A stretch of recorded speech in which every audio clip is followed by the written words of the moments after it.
I welcome you at the first international conference of the ethics of the cosmos. It's an online conference, and it's great to see you. And thank you for taking your time to participate. There are holidays approaching. Merry Christmas and Happy New Year. So I hope this will be happy holidays for you.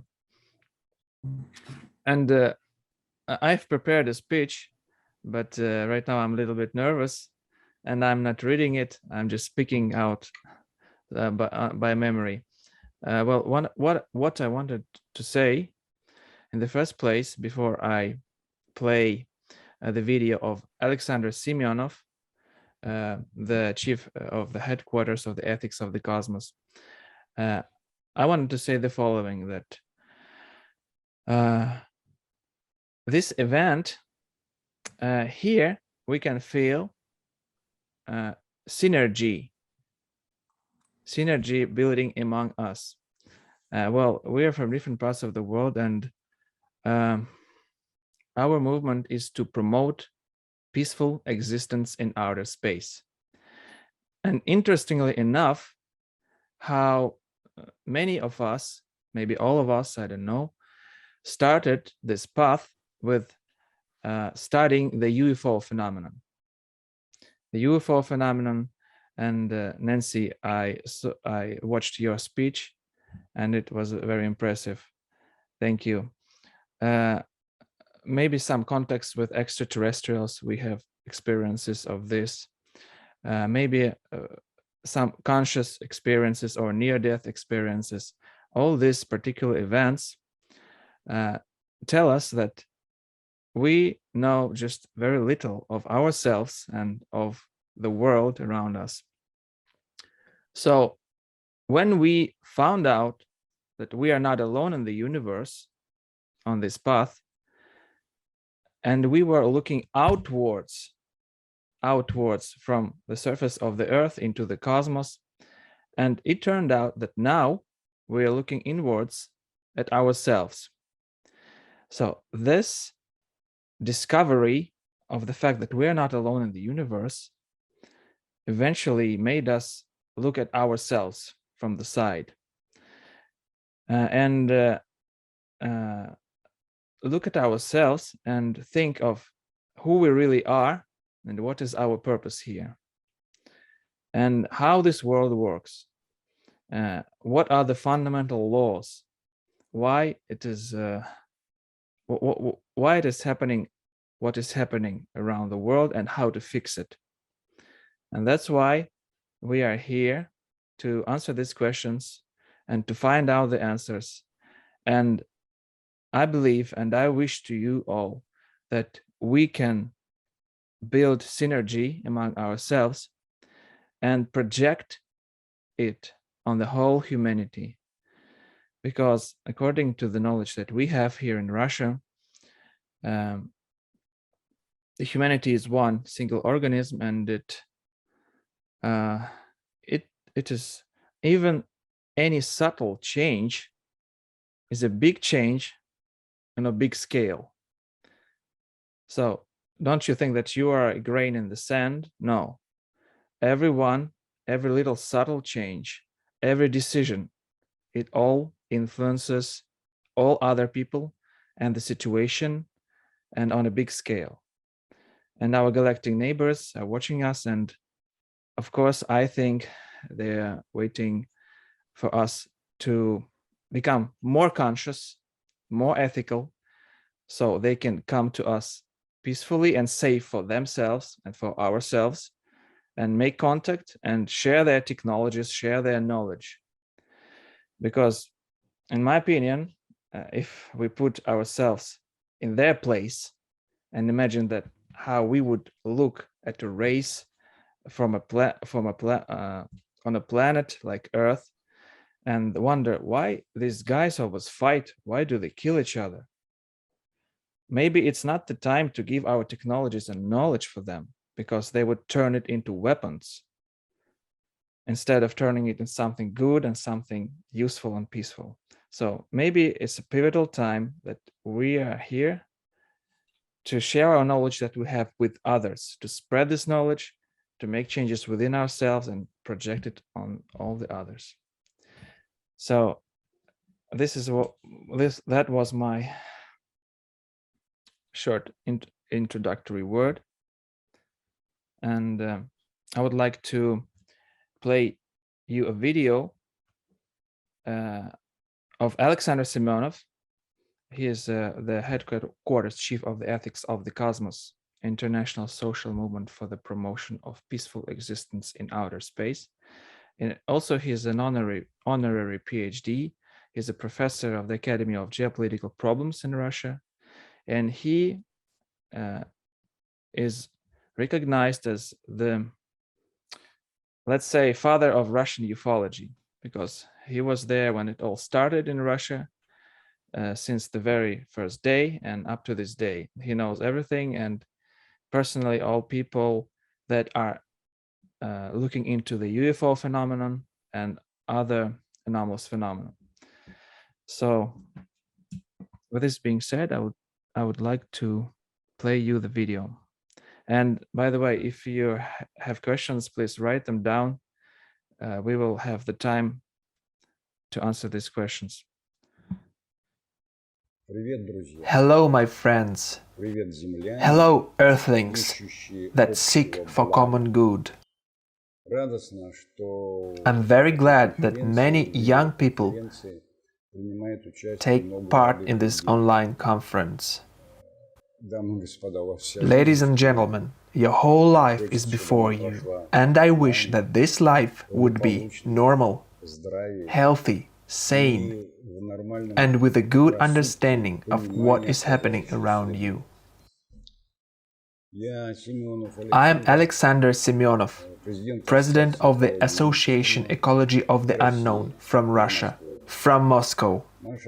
Our association is there for more than 30 years. Many eminent people have joined our association over the years: scientists, cosmonauts, military men. All of them were seeking for higher good. But initially we were interested in studying the UFOs, flying saucers, and other anomalous phenomena. It seemed to us that a little time will pass and the mystery of the UFOs will eventually be revealed, and we will have contact with our galactic neighbors. It went on in this manner for about 15 years, until finally we understood that humanity, in its current state, in its current quality, will not manage to define the nature of the so-called UFOs and of various other so-called anomalous phenomena. And here the question arises, what do we do with them? Even the recent conclusions drawn by the American military, state officials, and intelligent authorities showed that the UFOs objectively, truly exist. The question is, what do we do with this knowledge? Where do we go from here now? And here we turned to good old ideas of Cosmism. Russian Cosmism, the fathers of which were Berdyaev, Fedorov, Florensky, Chizhevsky, Vernadsky, Kaznachev, Kozyrev, and many others.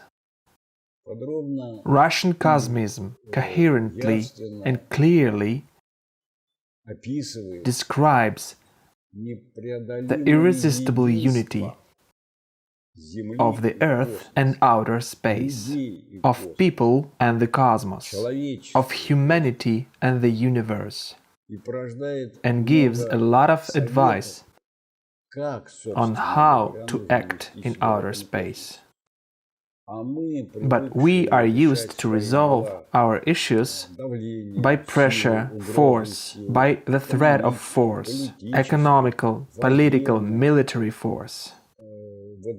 living on this presumably stable ball in space by the name of Earth. And did we forget that the cosmos gave us birth and that it defines everything?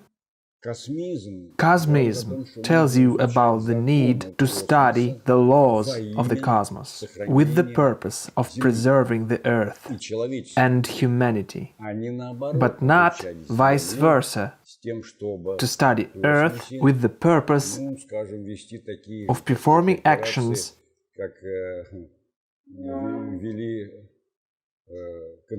just like conquistadors did when they conquered new lands, imagining that the outer space is kind of an ocean that you have to part to discover new lands for you to use, to exploit its resources, people that live there, etc.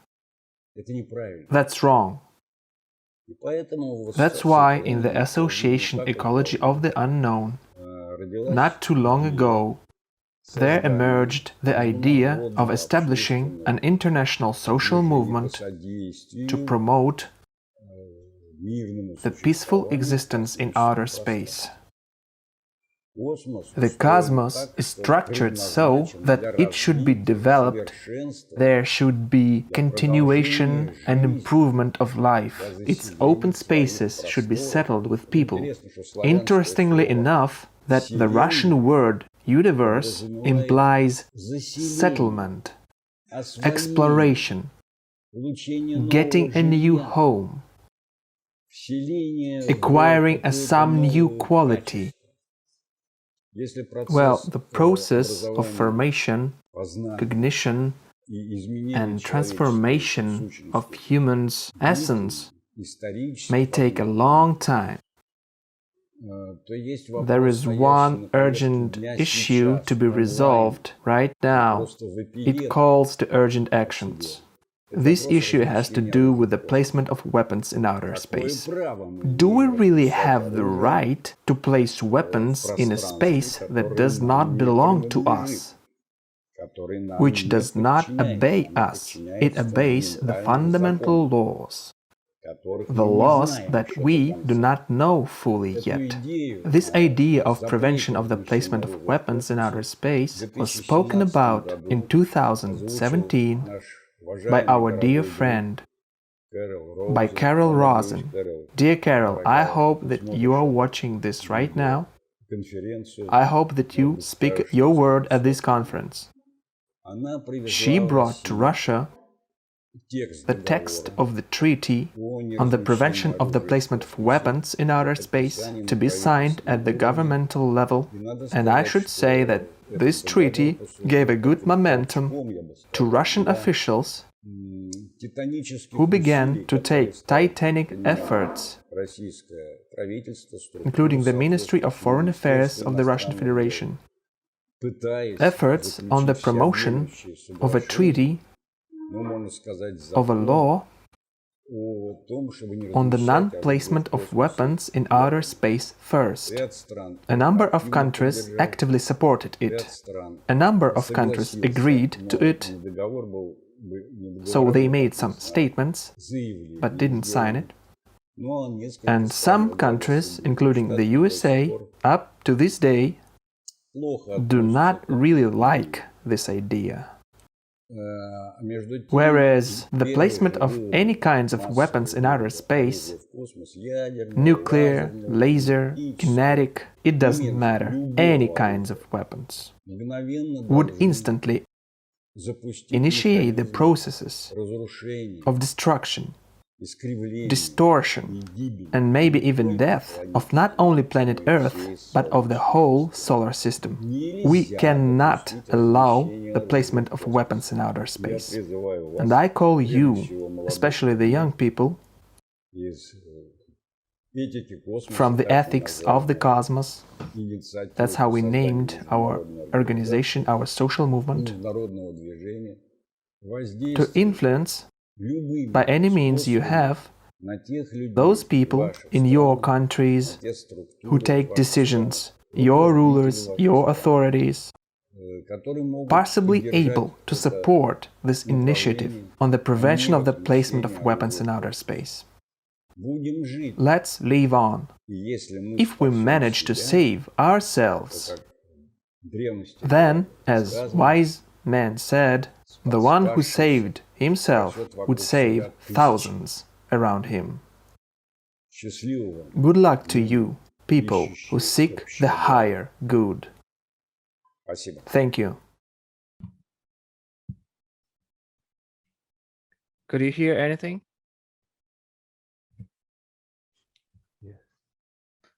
Oh, I can hear. I can see new participants joining in. Hello, Marko.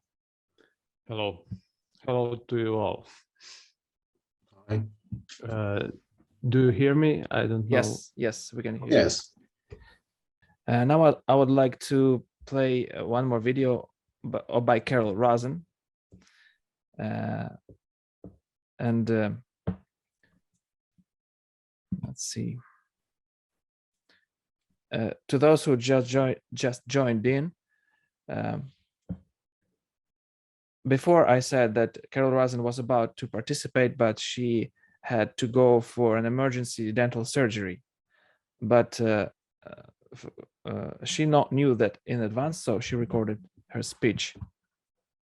And Kevin, hello, Kevin from Canada.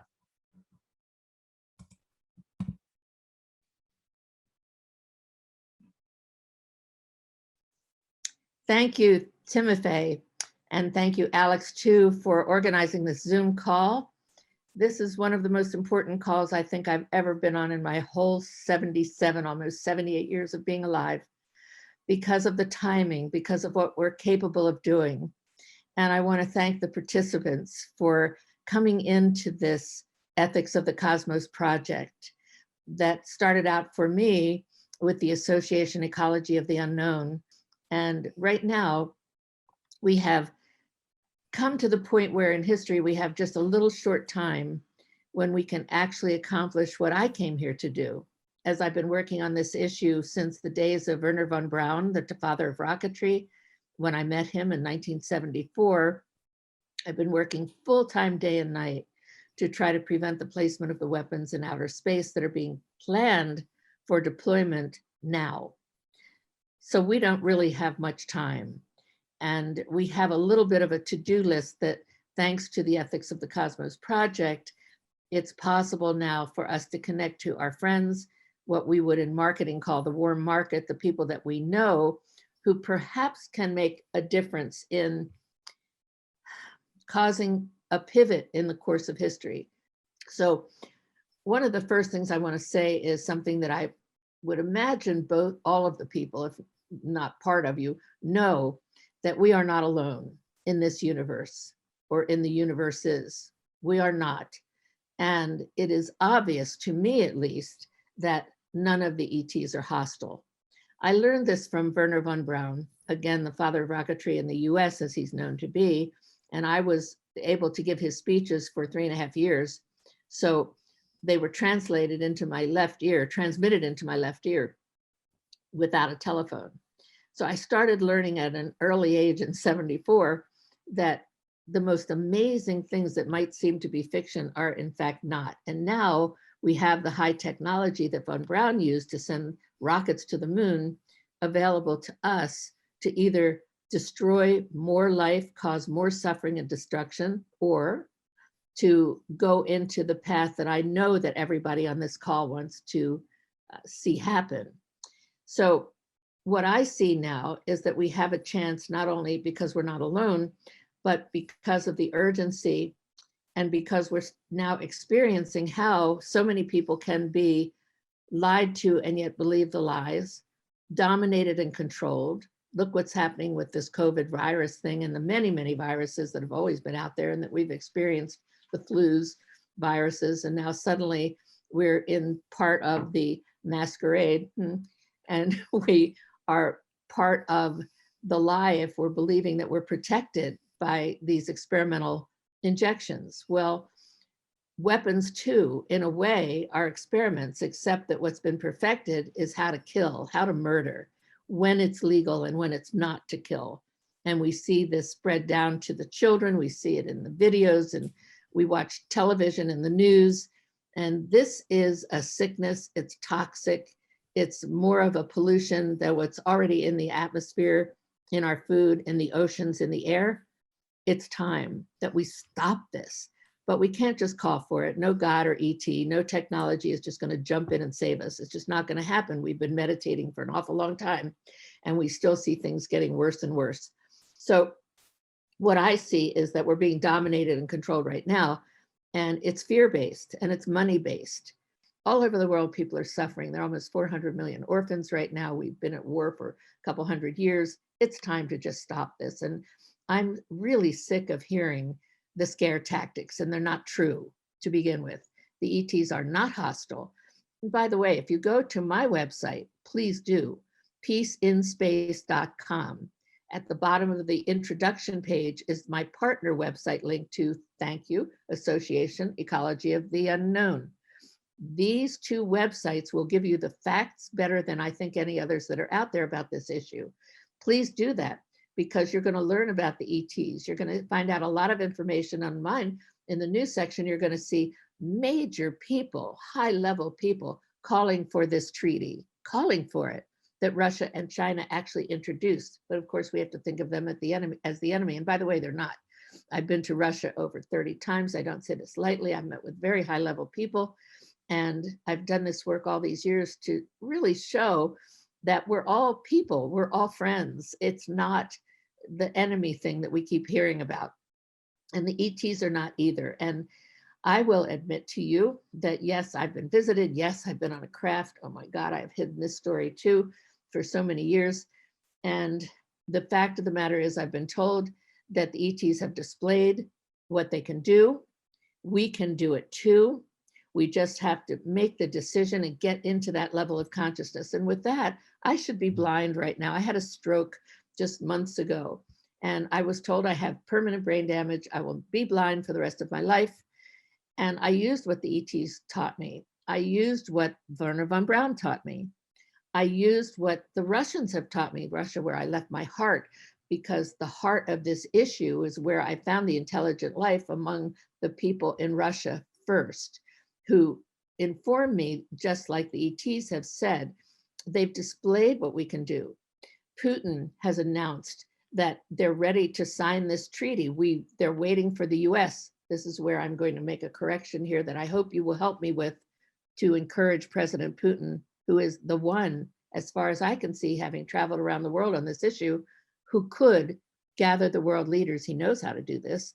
He knows how to produce incredible events, just spectacular ones. If you saw the Olympics, if you see the many meetings that he's held with leaders around the world, you will know that he is the one who can pull the leaders together. And we are the team that can help support that, because we're working with literally the ethics of the cosmos. Thank you, Timothy, for putting this whole scheme together that will help us get involved in this issue in a positive way.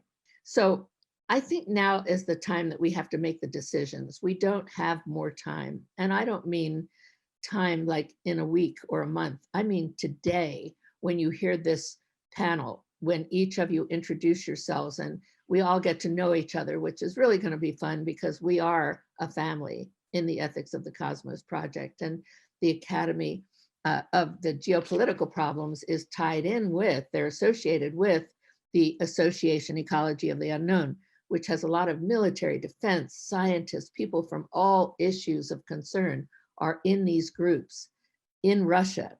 And I'm mentioning that to you because I've been there so many times, and I think it's been a gift for me. And I know that most people have not done what I've done, but I did it not necessarily with a positive attitude. I was always written up as an optimistic, idealistic realist, but really I've been kind of pessimistic all along, because I have stopped using the word hope most of the time. I do a little bit, like in this instant, but really I don't have any. It's like the word try. Let's try to do this. Well, if you try, you don't get it done. You either do it or you don't. And that's where we are right now. So I would say part of what I'm jumping around to get to is that Putin is the one that I see that could gather the world leaders to sign this treaty. And please, if you haven't, you must go to our websites. Again, mine is peaceandspace.com, and you'll see the link at the bottom of the introduction page on that. After you scan through the titles, which are talking points, and all the articles in the news section, maybe you'll look at a couple of videos, but that's not so important as to get what's possible to do now. We must get it done, you and I. And any ideas that you have for getting it done, please share them with Timofey, who's collecting the reports of this for the world. This is going to be recorded in history, what happens as a result of this meeting today. There are people in the military-industrial complex, in the government, in the industries, because I was a corporate manager of an aerospace industry, I know this is true, who actually agree with all of us. But have they had the courage or the inclination? They're getting paid well, they're comfortable, they have responsibilities to go public? Not yet. But I think if enough people would call their friends, would call the people who are influencers, who can get to the media is a big one because they are believing some of the old stories or they're corporate owned. And it's up to us to get this word to the media that we have a project called the Ethics of the Cosmos. We have these organizations, the Association Ecology of the Unknown. We are all part of different things, I'm sure we're going to hear about on the Zoom call too, that are on a part of the journey that we've all been on that have led us to this place. And I think the bottom line here is that we have to know that there are no hostile ETs. So right now, I think the world is in the worst traumatic state it's ever been in. People say there's never been a history like this all over the world, from the strict environmental dangers, the abrupt climate change that some people, experts, say is irreversible. We need to learn to live with what we've got, yes, change what we can, be as healthy as we can as individuals, as strong as we can be, and we have to go for something that could make the change. We should really get to know our ET friends. They came a long way. They've told me on my visits that they would never eat a person, they would never eat an animal, actually, they're vegetarians, and that they've displayed what they're capable of doing, and we can be too. We can be healthy, we can travel through the universes, we've traveled around the planet. Let's do it differently. How we go into space is the big question right now. I would say we have this one chance in history. Because I've taken so many trips to Russia, I just want to emphasize that they are not an enemy. The ETs are not an enemy. When you get to know the people and the other beings, just like you do your dogs and cats or horses and cows and other animals that you may be working with, or if you go and work on animal sanctuaries, you know that we are all conscious beings. And the fish, the birds, all of us are conscious beings, and thousands of birds are falling out of the skies right now. And the fish are gasping for air in the oceans. And we're 2/3 body, and the planet is 2/3 of our body is water, 2/3 of the planet is water. What are we doing? How long can we last? Not long. So I would say the key to peace on Earth, and that includes everything that goes along with peace, is peace in space. Please focus on the treaty with the Ethics of the Cosmos group. Thank you so much for participating in this event. And thank you again in Russia for organizing this and for constantly calling for the treaty to prevent the placement of weapons in outer space, because that's an agreement that we can fulfill now. It hasn't happened on Earth. It's in above all our heads. It's not that far away. And if we do this, we can have peace on Earth, again, with all that goes with it. So may peace prevail on Earth as it is in space. Thank you.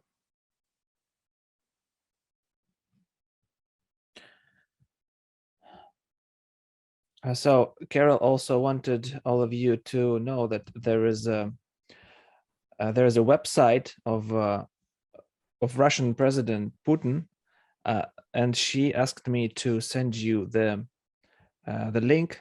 So if you if you would want to write to him to encourage him, as she said in her speech, to gather the world leaders to sign the treaty. If you would wish to do that, you can submit your request through this website that I will send you the link on email. So Pavel, whenever you're ready, go for I'm it. ready. I'm ready. Okay, may I start? Yes, go for it, please. Okay, I'm Pawel Wadolowski. I'm mostly self-taught, but I received materialistic university training from aerospace engineering, in particular electromechanical systems, later from psychology and geopolitics. I'm not a follower of any religion's doctrine, nor am I here to talk about the past or myself, but to think with you collectively about humanity and the Earth's future. Do you agree?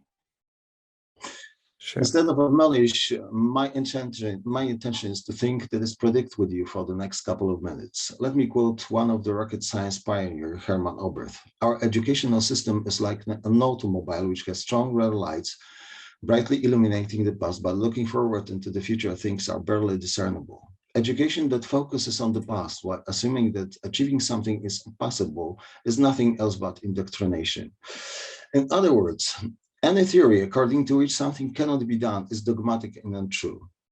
The future is predictable to some extent, otherwise we wouldn't be able to make plans and carry out our intentions. What's more, the future is that aspect of consciousness which we should pay the most attention to. If you like it or not, we're living in continuous future. That is why some time ago, instead of accusing others, I looked at myself in a mirror, realizing that it's me who is destroying the planet and I am the cause of wars.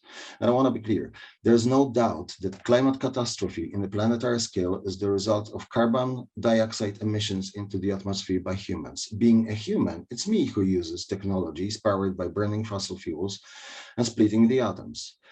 In this way, I accelerate and intensify destructive weather phenomena which harms humanity and biological life forms regardless the distance within the Earth's atmosphere. That's also me who is the cause of wars whenever I think that others are a threat to me. At some point, I had to ask myself, what within me, not outside of me, is the cause of destructive behavior? The answer is easy, but fear of the judgment of others prevents us from admitting and correcting mistakes. Fear is the cause of creating more and more sophisticated weapons. Fear is the cause of wars, fear is the cause of lies, and fear is the cause of tyrannies that is centralized system of social power. And I have to add that every scientist whose desire is money, social position, and therefore control on power with politicians is not the scientist anymore. Fear is the lust for social power makes people the guards of dogmatic status quo, which inhibits the progress and evolution of mankind, and more importantly, destroys the planet. Now, for a little while, let's move into not so distant past. Until recently, most of humanity believed the planet Earth is flat. Despite the stubborn faith of majority, the truth was and is different. The Earth is sphere. Let's also pay attention. The truth has nothing to do with endless guessing. Maybe the Earth is flat, or maybe spherical, and we need more debates. Notice that such endless speculations are psychological warfare. The truth isn't also up for a vote. No matter how many people vote for the flat Earth theory, even if it will be 100% of the population, planet Earth is spherical. You may be curious, why am I talking about it? Well, there's the classified document from 1952 available for anyone to read on the CIA website, which states, it's concluded that problems connected with unidentified flying objects appear to have implications for psychological warfare.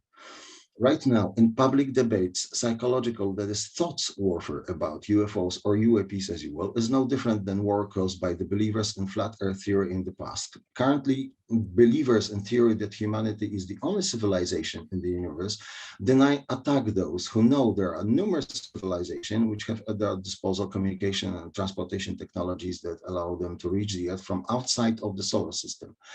Undecided, perpetually doubting, fearful agnostic are going to wait passively for the final proof for forever never. Simply speaking, the debunkers and the agnostics don't realize that interstellar travels are within the reach of their possibilities. But to experience it, one must first think that is intent to achieve it. The creative aspect of knowledge always comes from inside out, not the other way. And when it comes to me, instead of UFOs or UAPs, I prefer to talk about ETVs, which acronym stands for extraterrestrial vehicles. We can wonder why individuals who execute the power as social context governing the societies would like to desperately keep this knowledge in secrecy, for example, hiding from the public extraterrestrial artifacts. Here's an answer. Power over society is nothing else but the lust of control by those who think about themselves as better and more intelligent than others. The more somebody craves power, the more this person or group of people is afraid of losing it. And this is the underlying reason for the legal sanctioning of secrecy. This is especially true in relation to non-elected by the society, privately run military and aerospace technologies producers. For people who crave power, the ETVs are in fact a problem because they have no control over them, but the secrecy gives those in power time to force the effort of research and development of unconventional technologies without public knowledge and under the deceptive law of the collective security. So we can be sure that whenever somebody is planning on doing something in secrecy, this individual or group of people has hostile intentions towards society. Otherwise, they wouldn't be afraid to keep the public informed.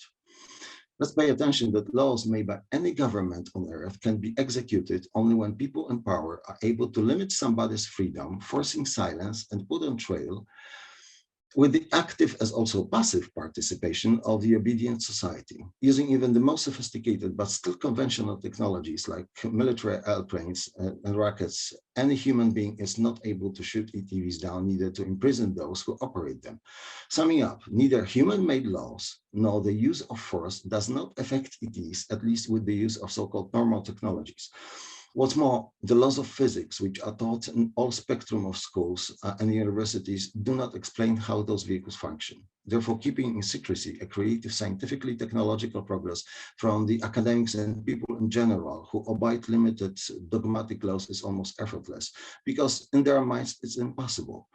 In short, for those who crave social power, the most important aspect is to constitute a closed system of beliefs by making laws whose purpose is to frighten and condition the minds of people, which is always aimed against the society's freedom.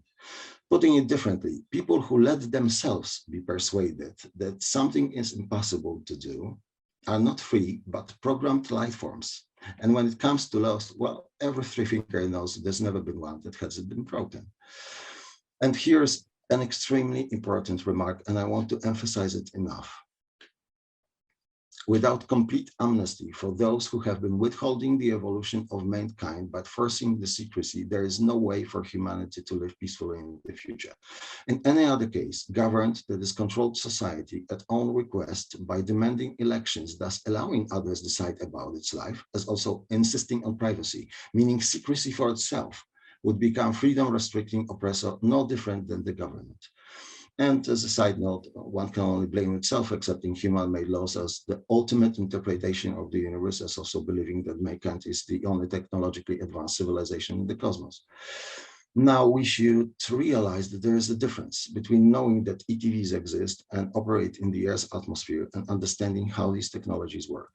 Some of the ETV's characteristics include almost instantaneous acceleration, huge velocities, exceeding hypersonic speeds, difficult detection, transmedium travel, for example, in water, air, and outside of the Earth's atmosphere, but not only in those environments, and the most importantly, gravity of the planet does not affect the ETV's maneuvers. Simply speaking, the ETVs work in a completely different way than airplanes, that is aerodynamically, rockets meaning ballistically, or any other transportation vehicles we humans use.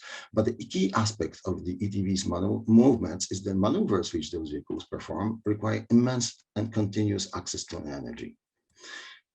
I encourage you once more to think together, but this time paying attention to basic properties of reality, which we call a physical world. Without knowing the cause, there is no way to understand the effects. Every atom, including atom of our bodies, every molecule, planet, star, galaxy, and so on, are in continuous, non-stoppable motion. Although visible atoms, which we call matter, only fill a small part of the universe, photons, which are three-dimensional fields of electromagnetic oscillations, yes, photons can only cause the light shapes, are scalable from the subatomic to galactic size. These fields are present at every location of space. Notice also that photons are carriers of energy and information at the same time, and every information is a thought. Without access to the energy source, there wouldn't be any motion at all. So where's the energy source located? The source of energy is omnipresent, but this very source is neither energy nor matter. Putting it simpler, the creative source of thought energy does not exist in any physical form, and its infinite potential is located at every point of the universe. That is why materialistic doctrine, which states that matter is the source of energy as well as the cause of mental activity, is false. Everyone who knows a famous equation, energy equals mass, or matter, if you will, multiplied by the speed of light squared, should understand that energy and mass are the same. In other words, our material bodies and every other object are in fact temporary forms of energy. We are not things, but evolutionary energetic thought process. For example, human brains, which are the forms of energy, do not create thoughts. Brains, as well as the whole bodies and everything in the cosmos, are intentional, future-oriented thought creations of the omnipresent, non-physical consciousness which never dies. In other words, there's no death, and all forms are being created continuously by one consciousness without beginning and an end. And by the way, let me make a few slight points. Because we are conscious and the universe is consciousness, every human through the mind can access any information regardless the distance and time without mediation and collective rituals. In turn, what we call meditation is simply a personal method of reducing fear. You don't have to follow others, making them gurus, and in this way creating cults and religions. Whatever method of fear reduction you practice is perfectly all right, as long as you don't take psychoactive toxic substances. The omnipresent source of energy in the universe has been called recently by many names: zero-point energy, quantum fluctuation of the vacuum, etc. I prefer infinite electromagnetic potential of space, or simply free energy. In a separate conversation together with Timofey, we'll talk about the very basics of how the ETVs work, what technological process enables reduction of the inertial mass, which is a requirement for interstellar travel, why along with the mass reduction, the time slows down, how to accelerate electromagnetic fields the vehicles create and within which they reside, and why dogmatic assumption of contemporary quantum or relativistic science that the speed of light in communication and transportation is inaccessible barrier is false, but that for later. But now I recommend to all of you watching 3 open source documentaries about human technological artistry. Yes, designing engineer artists too. These documentaries are Primary Fields by David Lapointe, Free Energy, The Race to Zero Point by Christopher Toussaint, and 0 Point Mark McCandless by James Allen. You can find them on YouTube and probably on other platforms for free, with only one innocent comment that we all pay for the access to the internet, that is information, which means that they are not for free. And please allow me a few more short remarks. Science is knowledge, how to do something, but science has nothing to say about ethics and morality. Simply speaking, the science does not and will never be able to determine what is good or bad. In other words, the knowledge we can use to destroy or create, but moral decisions start and end only on oneself. I mentioned earlier that fear is the cause of wars and arms escalation. If anyone is afraid of beings from other star systems and is convinced that they pose the threat to humanity, first ought to realize that there are over 15,000 nuclear and thermonuclear warheads with pretty fast intercontinental transport technologies. So let's face the truth. The military technologies made by the humans for the purpose of killing humans are not the means of defense, but technologies of planetary destruction. In case of a conflict and almost simultaneous detonation of only a fraction of existing atomic arsenal, such war would lead to self-destruction of the whole human civilization and most of the biological life forms on Earth, including animals and plants, without any interference from outside of the planet. This is why I strongly suggest watching and carefully listening to 2 press conferences from National Press Club in Washington, D.C., one from 2010, organized by Robert Hastings, titled UFOs and Nukes, and the second one from this year, organized recently by Robert Salas. Then you will learn about ongoing extraterrestrial civilization, very close attention on humans' nuclear warfare preparations. Why this information is of utmost importance for every human to know? Firstly, replacement of all conventional energy technologies, which we are using right now, with non-polluting, safe for the environment, energy generation technologies from space, yes, from the same infinite, inexhaustible source of energy from which the ETVs are powered, is the only way for humanity to stop accelerating climate catastrophe and to avoid its disastrous consequences.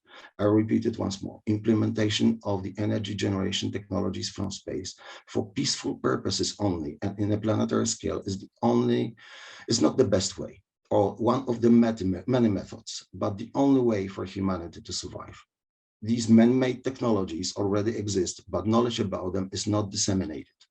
Moreover, having at our disposal devices which acquire energy from space instead of destroying energy forms called matter, voluntarily cooperating instead of competing, we can learn quickly how to create such forms. Simple logic: the energy forms exist, it follows there is a knowledge and methods of creating them. Secondly, it's crucial to understand that there is no external threat. Even if one ET civilization capable of reaching the Earth had hostile intentions towards humanity, our planet would be destroyed a long time ago, and surely before we humans invented nuclear weapons. I mentioned our planet in quotes because the Earth is not a human property. Coming to an end, let me quote two human beings who passed away, only slightly paraphrasing their speeches, adding that fear and bullying makes communication and mutual understanding impossible. One of them was Ronald Reagan. And please notice what is common for politicians whose desires control over population, that there are warmongers and blackmailers at the same time. Quote, how quickly all the differences between humans would vanish if we were facing an alien threat from outside of the earth. Wouldn't be very easy for us to unite, unquote. I ask you, and only then? Despite intellectual reasons, you can imagine every aspect of life has been indicating persistently that unconditional, therefore transcendental love is the only creative power of the universe. You can hear it not only from me, but from almost anyone who experienced near death, except there's nothing near about those experiences and there's nothing to fear. Why? You and me and every single currently living human was already dead because they didn't exist in the past and will not exist in the future. The fear of death is completely unnecessary, knowing that our immaterial bodies will cease to exist at some point. It is inevitable, but we are not sure when. All the more so, instead of rummaging in the past, we should think about the future, thus creating it. Time is the result of thinking, but creative consciousness, that is the universe, is timeless. And fear? Afraid are only those who resist to love. Here's a second, a little bit modified quote from a stand-up comedian, Billy Hicks. The universe is like an amusement park. And when we decide to get to know the universe, it appears as very loud and brightly colored because that's how creative the consciousness is. Some people say, hey, don't worry, don't be afraid ever because it's just a ride. Others say, shut them up. We've got a lot invested in this ride. Look at our furs of worry in our bank accounts. Look at our material ownership and thinking habits. It's got to last forever. I'll let the demons run amok. But it doesn't matter because life is ever-changing adventure. Since we are alive, we can change it anytime we want. No need for greed, the very cause of money creation and intellectual properties. Just simple choice right now between fear and love. The eyes of fear want you to be greedy, to hate other beings, to compete and fight, to create weapons and close yourself off. The eyes of love instead. See all of us and the universe as one. The unconditional love is selfless and not judgmental. The love is healing. Here's what we can do to experience better, healthier, and longer lives. Instead of creating weapons of war and blackmailing others by demanding rewards, there's money prices for what we do for them, acting selflessly in a planetary scale, serving humanity. In a very short time, we can provide food, clothes, and shelter for everyone, ending poverty. We can eliminate most diseases by creating precise, lightning fast, non-invasive diagnostic and treatment and energy technologies. We can replace physical work with thought-activated devices. Soon we can travel very far and fast using vehicles with electromagnetic propulsion. And the most importantly, we can release people's creative potential through non-dogmatic, open, future-oriented, visionary education in which the concept of impossible does not exist. Not one human being excluded, and only then we can explore limitless space together, both inner and outer, in peace. I know I'm late, and yet please the very last thought. Rational, analytical aspect of the mind is always afraid, but it's necessary because it prevents us from committing suicide. We have been at the very brink of civilization suicide for quite some time, destroying the earth and at the same time producing nuclear weapons along with other war machines with which we have been intimidating humans whom we call aliens for whatever misanthropic, doctrinal, or tribal reasons. Even if you are not aware of it, intuitive aspect of the mind is foreseeing and creative, and both of the mind aspects come from one unconditional loving consciousness equally present within all of us. No matter what we do, and regardless our temporary beliefs, it won't go away. Expecting that any external power will save us is futile. It won't happen. Therefore, for the sake of our future, the future of the next generations of people on the planet, we have to use courageously visionary internal mind power. We cannot afford to pass responsibility to others, believing in their promises that they will do it for us, as well as to procrastinate it for later. The only time is now, therefore the future is now, but we must have lucid visions. Otherwise, we don't know where we're going to. So think about the travels to the stars, have bold visions, don't be afraid, don't give up, and let the love be you. Thank you. Thank you, Pavel.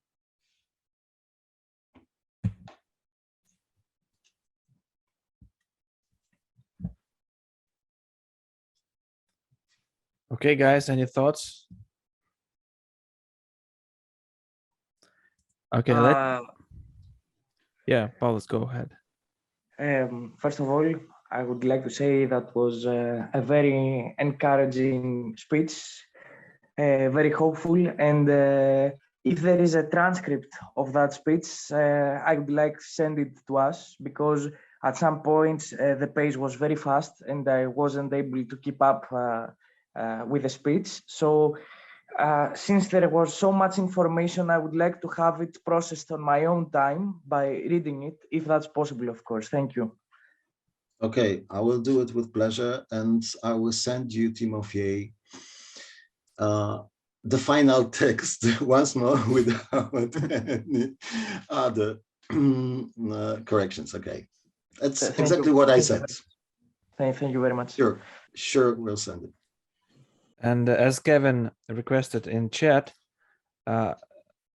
let's also send the names of the documentaries that we mentioned.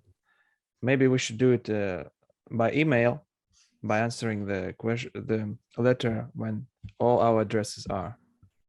Okay, yeah, I got a proposition. Together with the with what I said, I sent links to those documentaries. Okay, this will be the best way. And by the way, I have already watched one of those documentaries on prime fields, and this is so impressive. It's so simple, and it so greatly explains how the magnetic fields work. Well, you should watch it by yourself. It's interesting to watch. Yeah, sure. There's a series of documentaries, but I have watched only one. It was fascinating. Okay. Let me play you a video of one of our members from Singapore, Winfred Khoo.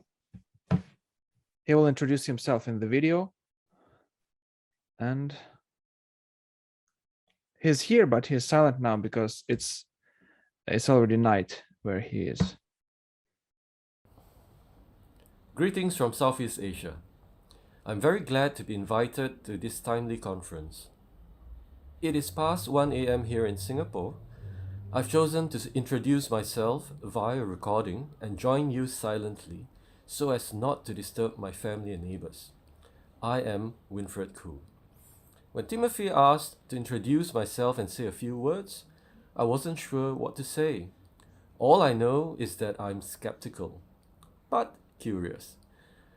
Being a curious skeptic has helped me well in my work. My main task is to help doctors learn about alternative medical science and nutritional medicine. Just before the global shutdown, I organized an international conference on cancer. It has a few sessions to introduce the idea of energy medicine and the physical properties of water memory. Some of you may know of Konstantin Korotkov, one of Russia's well-known professor and scientist, who was to speak at this conference. No, not on the Peruvian ET mummies, but on bioenergetics. Also to speak was the chief scientist of the Institute of Noetic Sciences, founded by astronaut Edgar Mitchell. Our guest of honor is an architect who was a close friend of Buckminster Fuller. These esoteric topics are critical to understand how to prevent and heal from cancer. Unfortunately, such topics, just like UFOs, are shunned. There is a coordinated global movement openly declaring their aim to completely suppress all alternative approaches in favor of a one world order in medicine. Luckily, there are curious skeptics. Being a curious skeptic brought me to you. Having looked deeply for years into the ET question, Ethics of the Cosmos is a group I feel comfortable associating with because it's based on good science. Also, curiously, coincidentally, a few of the individuals in my conference are in some distant way connected to Dr. Carol Rosin's work for peace in space. Looking to the year ahead, raising human consciousness in an international collegial network of friendship is critical.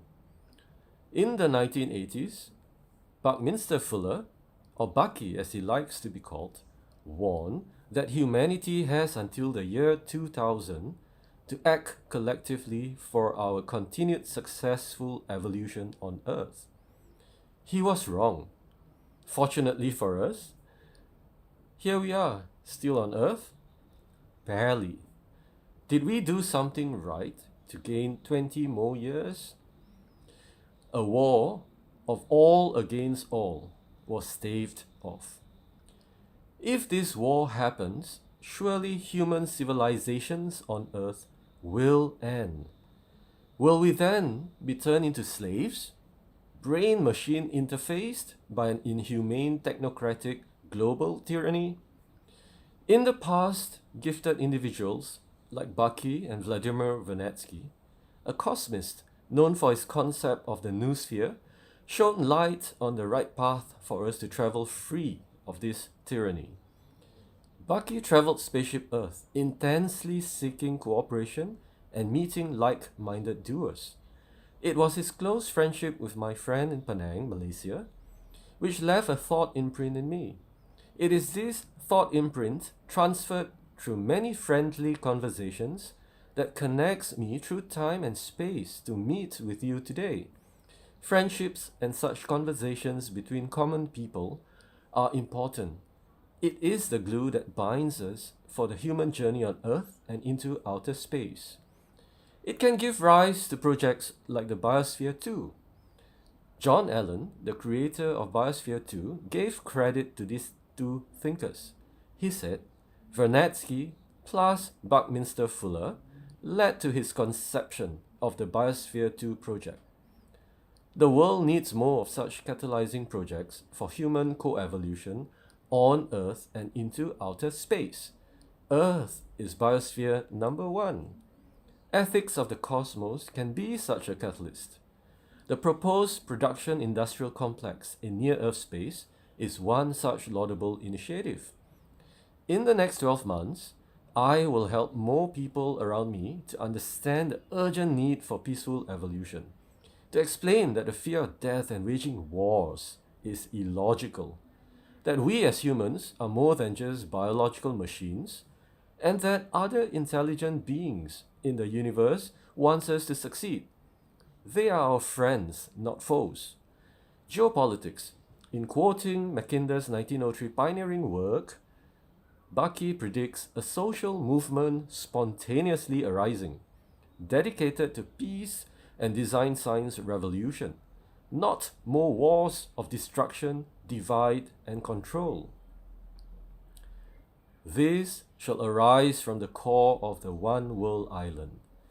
This island, the core landmass of the western and eastern hemispheres of planet Earth, will offer humanity the solutions. The peoples of Russia, Europe, together with Africa, China, India, the Middle East, and Southeast Asia, form the core civilizations of our world island. Let's together work on solutions. This is Baki's idea of a world peace game, a much better idea than today's media-promoted war and hunger games. Let us do as Baki said, make the world work for 100% of humanity in the shortest possible time through spontaneous cooperation without ecological offense or the disadvantage of anyone. Then, instead of us surviving another 20 years, we, as Earth's humanity, will fully succeed into the cosmos. Thank you, Timofey, and the members of the Ecology of the Cosmos for letting me be your friend. Thank you, Winfred. Okay. Does anybody want to speak? Say a few words or any suggestions or any questions? Because right now we have time for this. Nancy, go ahead.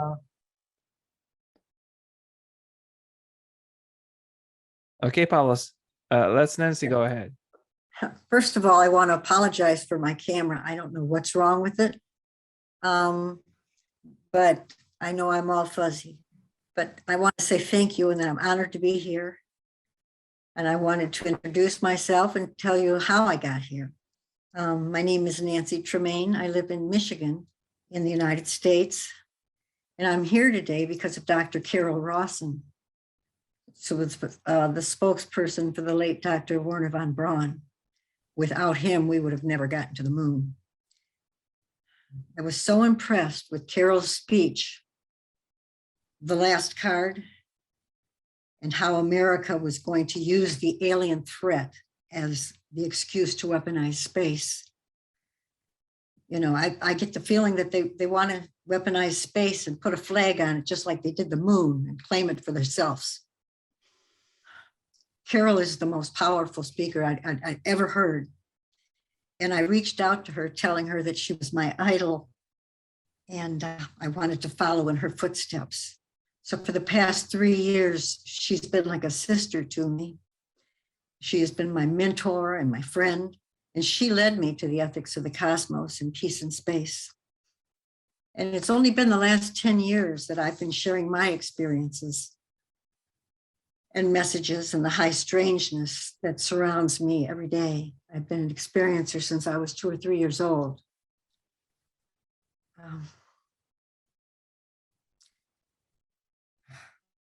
Just like humans had to assimilate pets into their lives, this is what the ETs are doing. They are slowly assimilating themselves into humanity. I've published 2 books regarding my experiences, and I've done many radio interviews, and I hope to use that platform to speak out on peace in space and the ethics of the cosmos. It is in the sharing of our stories that we heal, and I could never go back to who I was. We're all here today because of our love of Mother Earth and our friends in space that are trying so hard to raise our consciousness and bridge this divide so that we can evolve to the point of reason by communication, not war. America has been at war 90% of the time since 1776. We dropped 2 atomic bombs, melting 100,000 innocent civilians into the sidewalks of Japan. To destroy one's fellow creatures and one's planet is an inflection of mass insanity. The United States, Russia, France, China, North Korea, all possess weapons of mass destruction. Yet Finland, Sweden, and Denmark have never even considered this an option. They are placed at the top 10 of the most happy countries in the world. What does this tell us? I can't allow myself to believe that it is too late for us to create a collective force and change the course of history if we work together. Humans are actually engineered for love. We are made for love, as if it were in our DNA. And the message, you must love and be loved to survive. So thank you all, and thank you, Timofey, so much for this ethics of the cosmos. Thank you, Nancy. Thank you. A great message. Pavlos, you were about to say something. Yes, first of all, let me try to open my camera. I have a very bad internet connection, and if you have problems while seeing me, you can let me know to stop the video. I would just wanted to introduce myself to the other members of the Cosmos and say a few things about myself and how my life got me here today. So I live in Athens, Greece. I am 27 years old right now. And I have founded a non-profit organization here in Greece that focuses on academic orientation. What we do is through the universities, as university students, we try to get in touch with children from high school in order to assist them to select their ideal academic path, because we believe that doing what makes you happy and makes you full will help you find your way in life. But over the last year, since the situation all around us in the whole world has shown us that we are in a crisis, we have decided to make a slight change in our direction, in our focus, since we can have a positive influence in the youth of our country. And now the main points that we're talking about at the new generation of my country is how we are imagining the shape of our humanity and what we can do in order to have a better future. And the three cores of our points are the ethics, how the human is at the center of everything, and how we have to promote the well-being, the prosperity of humanity. And the two ways to do that, it's how we utilize what we call the business and the entrepreneurship area by achieving what we say sustainability of a business model, but under an ethical aspect, not just profit. We try to change our focus from profiting of what capitalism says to how an individual can create value for society. We're not here just to make money. We're here to utilize our inherent abilities as individuals and how we can provide the maximum through that abilities to our fellow humans. And the second aspect that we try to give to the children is how we can do that by utilizing the technology. So we have those three main points, which is the human in the center and the ethic side of this, how we reshaping our business and entrepreneurial models, and how we use the technology and how the science behind the technology has an ethical aspect, because it is about time that scientists must take the responsibility of their creations. And it's not that we just create something and it's not up to us how it's going to be used. We have to understand why and what we're creating. So what we're trying to do for over the last year is to have access to my country's schools and have talks with young children in order to get them to think, what future do they want for themselves? What mistakes have been done in the past, and what we can change now? Is that the best direction, or maybe we can find something else, something better that helps everyone? So this is what I do, and the reason I'm here today is that I am watching the work of Dr. Stephen Greer and the Disclosure Project. This is how I found about Carol Rosin and her work. And in the Disclosure Project, I heard about the ethics of the cosmos, and it's something that really resonates within me and the values that I have as an individual and how I imagine a better future for humanity and for our planet. And that's why I'm here. That's how I send you that email, Timofey, back in summer. And I'm really glad being here today. I truly believe that we are doing something very groundbreaking here. We are writing history, and we are a small team of individuals trying to turn a page and start what we call the snowball effect. Let's hope that we have a counter force that will balance all that negative things that now are ruling our planet and our society. So that's it from me. Thank you for having me, really. Thank you, Pavlos. Very inspiring. I believe that you're a good teacher for kids. Thank you. Thank you. I try to do my best. Great. Okay, anybody else wants to speak? Or are there any questions to anybody? I'll put my camera on. Sorry for what I look, but I'm at work and I'm not supposed to be on my phone, so I'll be brief. But it's just to get the little presentation and say why I'm here, like everybody else. Do I have a few minutes? Yeah, okay. Yeah, so I'm from Canada, I'm working in Alberta, Canada, but I'll be soon living in New Brunswick, Canada. And like everybody knows, it's pretty bad here in Canada with everything. Well, actually, it's pretty bad all around the world. But the way that I got to the ethics of the cosmos is through the Disclosure 2.0 with Dr. Greer, where there was a meeting and there was a lot of speakers, different speakers, and I got really inspired with Timofey and Caroline's speech and Dr. Greer, and it's things that really resonates with me. I had an experience of awakening, and I got really inspired. With that said, I'm not going to go through everything, but during that meeting, I created a group on Telegram, and I think this is one thing that would be good and doesn't need to be in my group. It can be anywhere else, but I think it would be a good thing to have everybody in.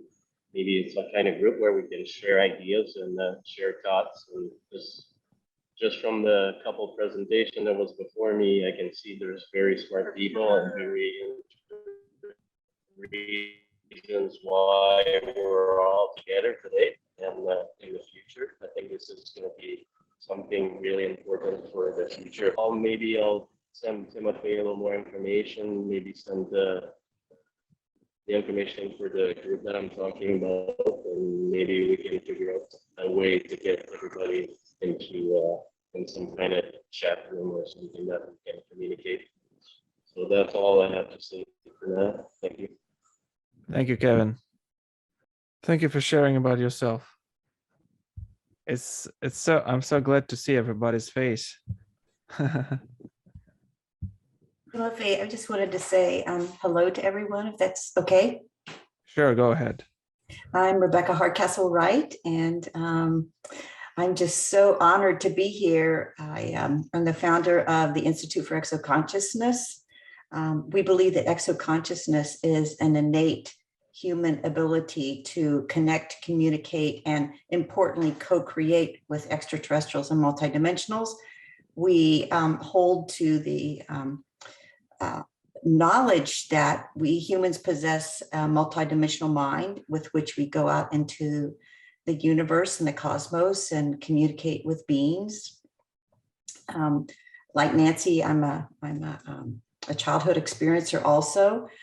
I worked with Dr. Edgar Mitchell, the astronaut Dr. Edgar Mitchell, for about 6 years in Washington, D.C., and we worked on quite a few zero-point energy inventions and tried to bring that into the fore, as well as living in Washington, D.C. and getting meetings, trying to get meetings at the White House. So I'm very interested in Pavlos' YouTubes that you mentioned. Following that, I have a community, a small community of people that work with alternative technologies.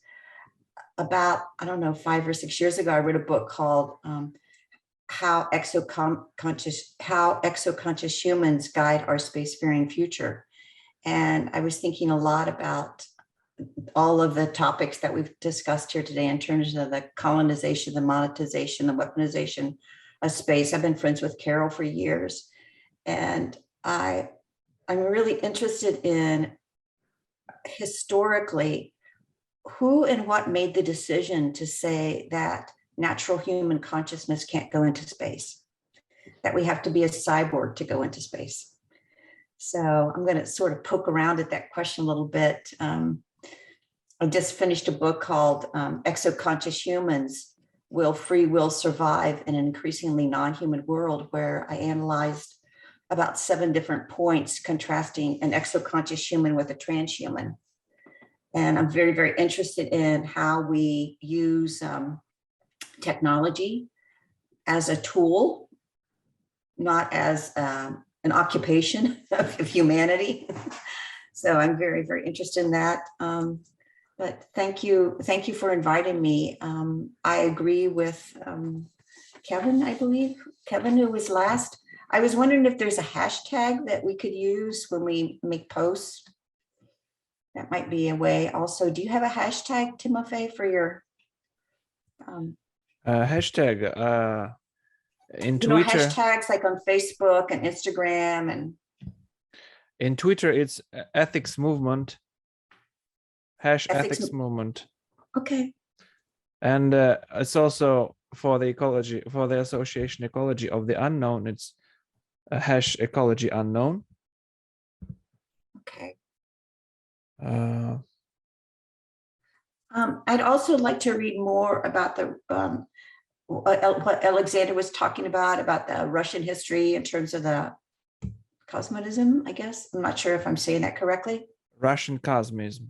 Cosmism, right. Mhm. Yeah. I work a lot also with the Brazilian community in terms of peace and peaceful interaction. So I will speak also with them about this movement, because there's quite a bit of space agency work going on in Brazil. And I also professionally, I work with in terms of Winifred's work, I work with an alternative physician. I'm a therapist for an alternative physician, so I deal with chronically ill people, but I also do a lot of exoconscious coaching to try to open people up to like Pablo was talking about in terms of the fear. And I think we can all work together. I know Nancy, it's wonderful to see her. So thank you very much for having me. And I'm excited about helping to move this forward, and just let me know what I could do. Thank you, Timofey. Great, thank you. Well, it's a pleasure to get to know you all. You're so interesting people, really. Okay, anybody wants to say something? I want to say that I have presentation, but it's about 14 minutes. I'm not so good in speech of English, so I got subtitle, but if you're interested, I can put it on the stream. I'm just experiencer. About 3 years ago, I didn't know the time experience. I mean, it's was some point in my life that I needed to see all my experiences in one piece, and to connect them, to see that they are not were something that is normal type of experiences, like, I don't know, paralysis, and I have one out-of-body experience. I have some strange dreams. I think I'm in the middle of communication with someone. I don't know who is that. It's some technology that is very good, and I'm lucky that I'm in good shape mentally, that I can move forward and to be, I don't know, normal. That's all I can say. I will share the video, and you can see story about me. I don't know. I mean, I don't want to put myself in that position that like I'm talking about myself, but I will. It's my first conference about this theme, and I'm sorry that I'm not capable to say something more about that. This topic. Marko, it's enough that you say about yourself, because really it's all about who we are. We are humans, right? And we shape this reality. And I don't know. I really don't know if we are humans. I mean, I guess we are, but my out-of-body experience was like, I don't know who we are. I mean, what we can do and where we can go with that. I really don't know. I mean, we are humans, but what is our our base in everything? I don't know. I mean, we are what I saw. We are like our nervous system is like some energy for some frequency, or I don't if you want to call it the dimension, and we can with that frequency or with that energy correspond to others entities like black masses, and we ourselves we can produce that combination in electromagnetivity with other sources of energies. They are different than ours.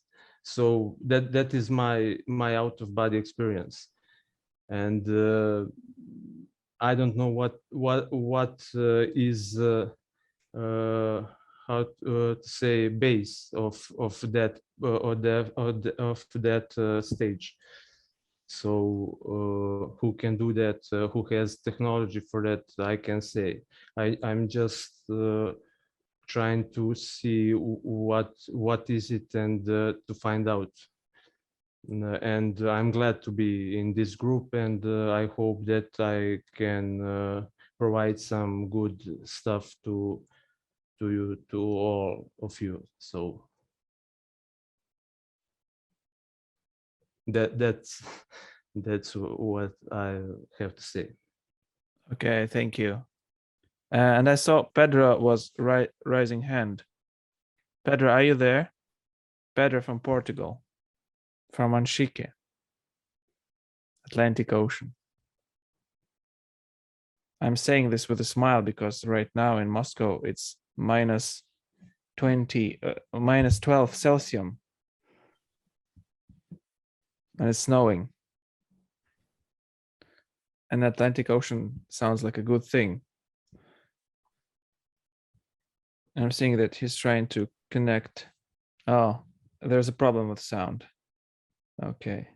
By the way, Pedro translated the preamble, the declaration, and the conception of the living universe into Portuguese.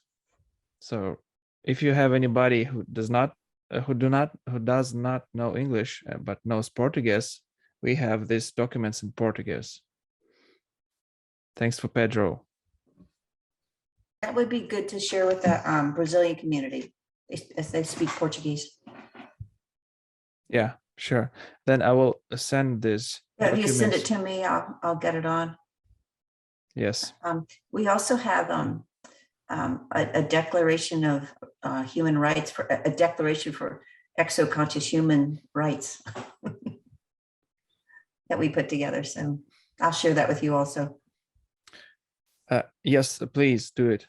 And I have a suggestion, and I have an idea that we, whatever works each of us has, works or websites or anything that you have,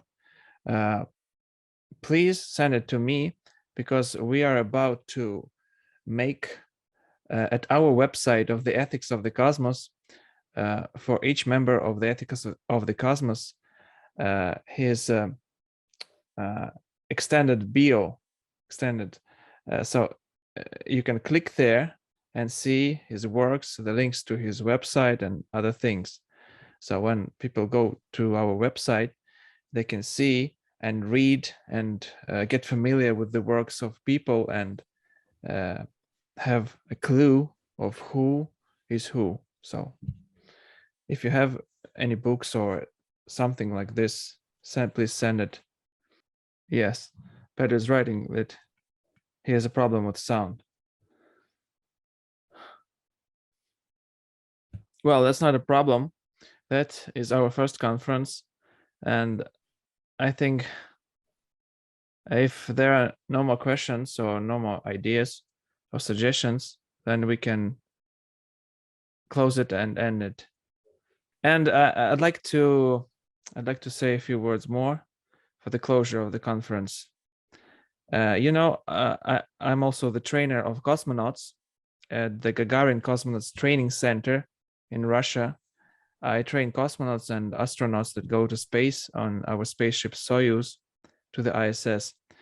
And you may know that there is something, there is a psychological phenomenon which is called the overview effect. This is something that every human experiences when goes into space, into outer space, and sees the Earth from the side. This is a scientific thing, the overview effect, and it's connected with the transformation of consciousness. With something changes in the mind of the human when he sees the Earth from the side.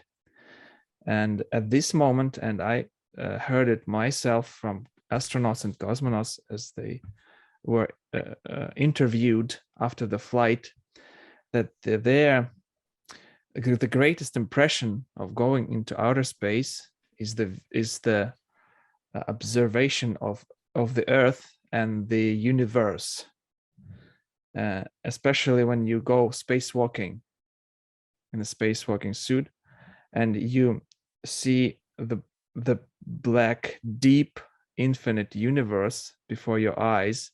And this moment, you realize with all your entire body that that's a living thing, and that watches you just like you watch her.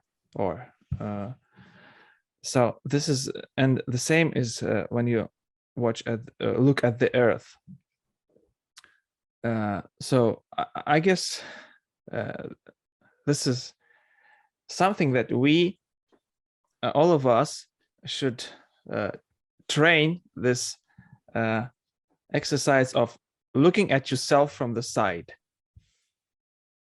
just like ETs would look at us from where they come.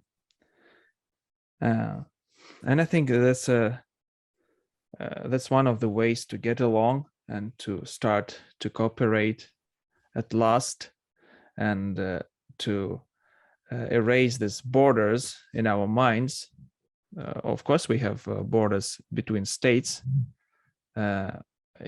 still, but I think we do not need some borders in our minds to recognize that there is a human before me. Maybe he is from Portugal or the USA, Australia, whatever country. But the essence is that we are humans. We are here to put this ourselves in order, our families and our planet. And I think this is what drives people. It's not money or power. The strongest thing is ideas, because money is also an idea. What is money? A piece of paper or some numbers or digits somewhere on a server? I don't know. It's an idea. If we change the idea of money in someone's head, then money is not what it was before. So it's interesting how human mind and consciousness work. And I would like to thank you all for being here and sharing your stories and sharing who you are. And when we started this, I couldn't imagine that we would come to this point, and I would know people from other countries of the world. And by the way, recently from Australia, they joined our movement, but they are not at the website yet. So I'd like to wish to you good luck, as Alexander Semyonov said, for those of you who are seeking higher good. Because what makes us human, it's when you think of the others, and not humans maybe other races of the universe and just the surrounding world, and you care about everyone.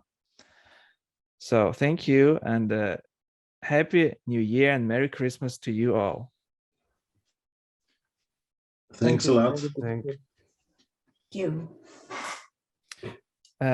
This conference was recorded, and I think we'll take some time to edit the speeches and post it on our YouTube channels, maybe social media, and I hope you don't mind. Could you Okay. send us the link to it when you have it? Send it to you? Yeah, send me the link and I'll, yeah, Yes, sure. thank you. Thank you, everyone. Yeah, and anytime you have any suggestions, please write me an email. We'll discuss, we'll cooperate, and make this world a better place. I'm 100% positive that we will manage to do it.